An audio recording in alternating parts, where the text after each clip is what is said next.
The first time the elevator skipped, I almost convinced myself it hadn't happened.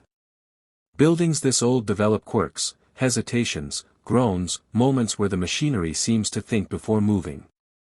I pressed 14 like I always did and watched the numbers rise, steady and reassuring, until the display reached 12 and lingered there longer than it should have. The hum of the motor dipped, the lights flickered, and then the number jumped. Not to 14. Not even to 13. It blinked straight to 15, like the space between had been folded inward and erased when the doors opened on my floor. Everything looked normal. Too normal. But my body reacted before my mind could catch up. A tightness in my chest.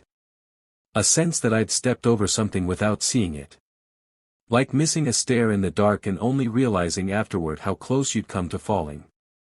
You learn the rules of a building the same way you learn the rules of a city, by watching what people avoid. In Marowak Tower, people avoided talking in the elevator.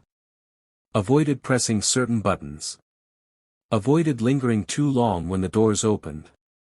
Someone once joked that if the elevator acted strange, you should just get off wherever it stopped. She laughed when she said it, but her eyes didn't.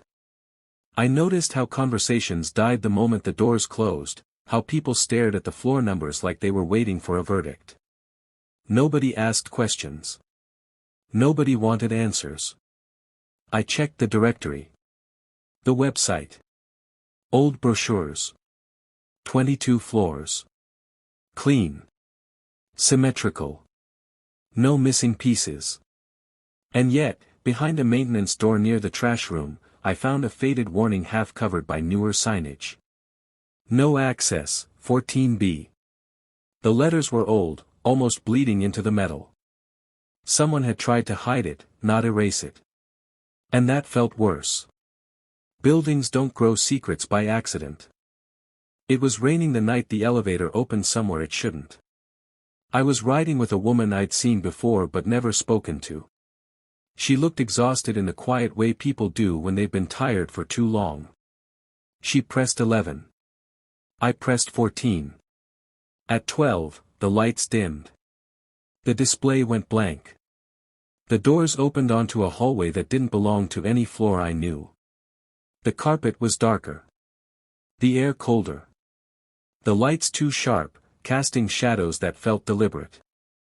The woman stepped out without hesitation.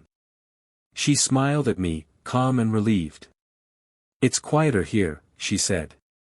Then the doors closed, and the elevator moved on, leaving her behind like a thought I wasn't allowed to finish. The next day, it was like she'd never existed. Her name was gone from the mailbox. Her apartment repainted, relocked, erased. When I asked about her, people smiled politely and changed the subject. The building hadn't lost her. It had corrected itself. I started taking the stairs, counting every step like numbers could anchor me. But even there, something felt wrong. Between 14 and 15, the landing stretched just a little too long. The wall numbers jumped without explanation.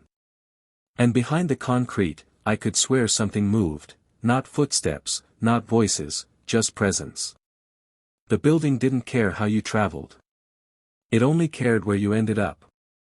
The elevator opened to the wrong hallway again late one night. At the far end stood a door I hadn't seen before. Same color as the walls. Easy to miss. A brass plate marked it. U. The word felt heavier than it should have. Like it wasn't labeling the door so much as identifying me. That hallway followed me into sleep.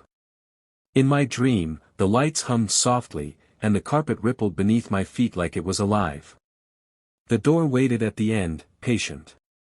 When I reached it, my reflection stared back, not quite mine.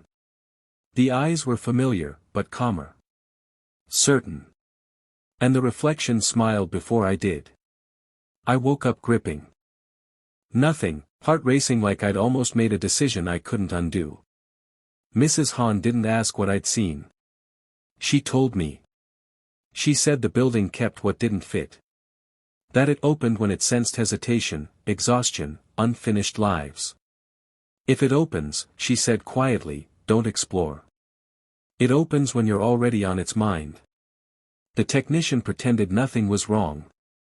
But when I mentioned the missing floor, his hands froze. If the display goes blank, he said, lowering his voice, press your floor again. Don't press anything else. Don't let it forget what you are. He didn't take the elevator when he left. One night, alone, I pressed the smooth patch between 14 and 15. The panel vibrated. A dim symbol appeared, shaped like a doorway. The elevator moved without a command. At the stop, something tapped softly on the other side of the doors. Testing. Waiting. I pressed my floor again and again until the elevator obeyed. But I knew then, it wasn't broken. It was listening. When it stopped without opening, the silence felt offended. Like I'd interrupted something mid-thought. Whatever waited beyond the doors wasn't angry. It was patient. The building began to change. Cracks vanished.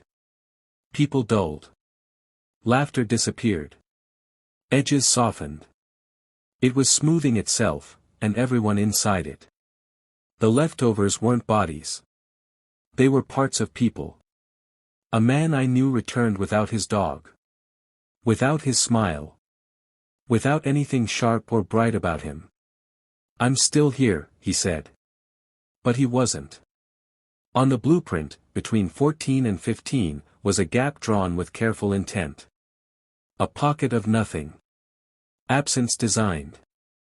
The hallway returned at 2:14 a.m.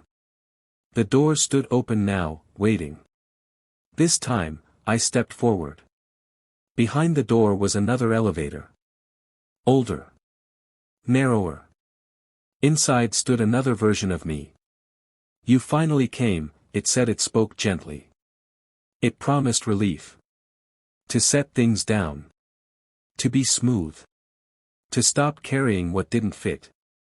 People came back lighter. It said. I knew then what lighter meant. I refused. The hallway resisted. The building pressed back. But I forced myself toward discomfort, toward weight, toward being unfinished. The doors closed on the version of me that had already given up. The scratch between 14 and 15 is deeper now. The directory flickers sometimes. 14B, pending. I take the stairs. I stay jagged. I stay heavy. And sometimes, when I pass between those floors, I hear the soft ding behind the walls, patient as ever. Waiting for me to get tired.